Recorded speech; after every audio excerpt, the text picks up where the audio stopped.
I do not support defunding the police. I do not support open borders. I do not support abolishing the Senate. And I don't support the DSA agenda as has been articulated by the DSA itself. Now, you're going to have individual members who have been elected in Democratic primaries, and if they are elected in the general in November, will be part of the House Democratic caucus. It's going to be a broad caucus.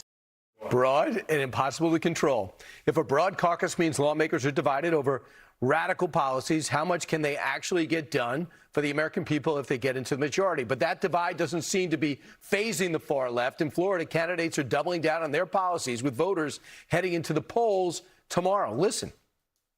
I think that we should follow in the footsteps of Ronald Reagan's immigration policy and grant amnesty to the millions of people that are living, working, paying taxes. We just don't need people running through the streets, kidnapping people off the streets. Americans have been killed by ICE agents that are untrained. I mean, random people on the street have been shot in the face. I mean, this is lawlessness that we've never seen in our country before. This is an unfactual narrative, Elijah. This idea that... So that was a little of the brawling that goes on, and they're getting pushback now from the left and the right. Here to discuss this, Fox News contributor Hugh Hewitt. Hugh, how significant is it that Hakeem Jeffries spoke up like Rahm Emanuel and just said flat out, I don't agree with what they're running on? Well, Hakeem wants to save as many seats as he can in the middle. There are 5 parts of the Democratic Party, Brian. There's the moderates, the liberals, the leftists. Nancy Pelosi was a leftist. The very left, and then the DSA. Yesterday's New York Post told us that the squad, which is the DSA type, they're going to go from 7 members to 14 members, almost certainly in November. That means if Hakeem Jeffries needs 218 votes to become Speaker, he's going to have to make a deal with those people unless he gets less than 232 votes in the Senate, in the House. It takes 435 members to make up a House, 218 to become Speaker. So he needs 218 votes out of the Democrats. 14 of those will be the no borders, defund the police radicals. He needs them. They don't need him. And so I like the fact he's trying to get rid of them for election purposes. But if he ever wants to be Speaker, he's got to do what they want. It's the replay of the Kevin McCarthy problem with the Republican knucklehead caucus from 3 years ago. So it's not what Hakeem Jeffries thinks about them. It's what they think about Hakeem Jeffries that matter, and they're going to think he's a squish because he likes Israel. He will vote to support Israel. He will vote to get weapons to Israel, at least defensive weapons. The 14 members of the squad want no money for Israel at all. They also don't want much money for the Pentagon. They're a real threat to the national security of the United States. So it doesn't really matter what Hakeem Jeffries thinks. It matters what AOC and Ilhan Omar and a dozen other members of the squad, the expanded new squad, the 2027 squad, think about Hakeem Jeffries in the House. And they don't think much. And I saw the Chris Rabb, who won the Democratic nomination, will get into the House. He would not commit to voting for Hakeem Jeffries. He says, I've never met him. Really? Okay. We know what that means.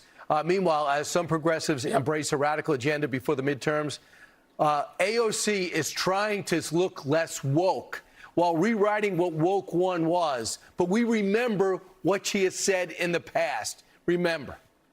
Have a local city councilman that has this saying woke one was crazy. I mean, did the movement go too far with some of those positions? I mean, you briefly supported the idea of defunding the police. I think that, you know, during lockdown, of course, rhetoric in that time is not rhetoric that we would use today.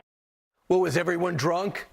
We remember what she said in 2018 before the lockdown.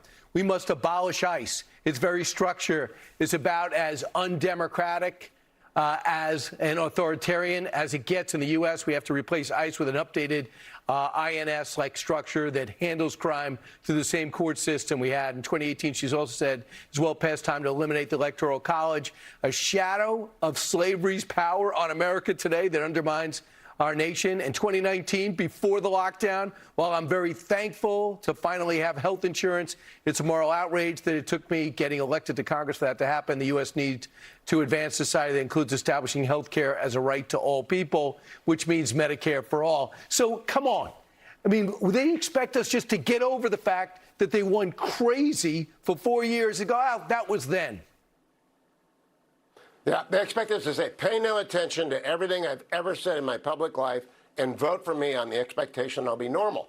President Trump has noted that AOC has a lot of sparkle, but can she do an interview? The answer to that is no. She can't do an actual hard-hitting interview about substance because she hasn't got a lot of substance. She may be one of the least well-read members of the House, and the rest of the squad is to her left in terms of acuity and the spelling bee winning contest.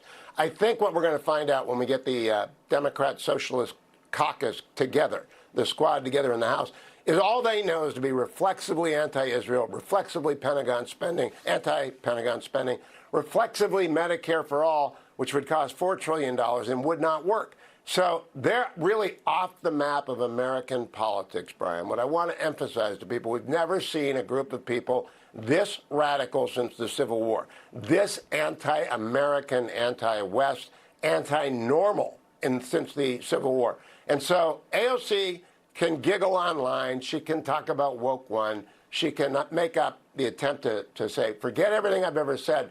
But we're not going to. You're not going to. I'm not going to. Everyone who's followed politics, we're never going to forget what she said. And she's got to sit down and do some serious interviews, or people are going to wonder, is she, in fact, the empty bag that many people think she has? A lot of hot air and no actual substance. And you pointed out a great point. She's got a great smile. Fantastic. Good luck with that. But in terms of actual experience and the willingness to study and learn, it's just not there. It reminds me of Kamala Harris. Same thing. She doesn't want to be president. She wants to be Queen of England. Well, you don't really do anything. Yeah. But that job, you have to do stuff. One thing about the President Trump, every day he's making consequential decisions after a lifetime of experience, like it or not. So if you want to put somebody in there with no experience who has great smile, not good for the country. I look forward to talking to you again about this. Appreciate it. Good, Brian. Thank you much. Be sure to like and subscribe for all the Fox News latest on YouTube and catch full shows streaming now on Fox One.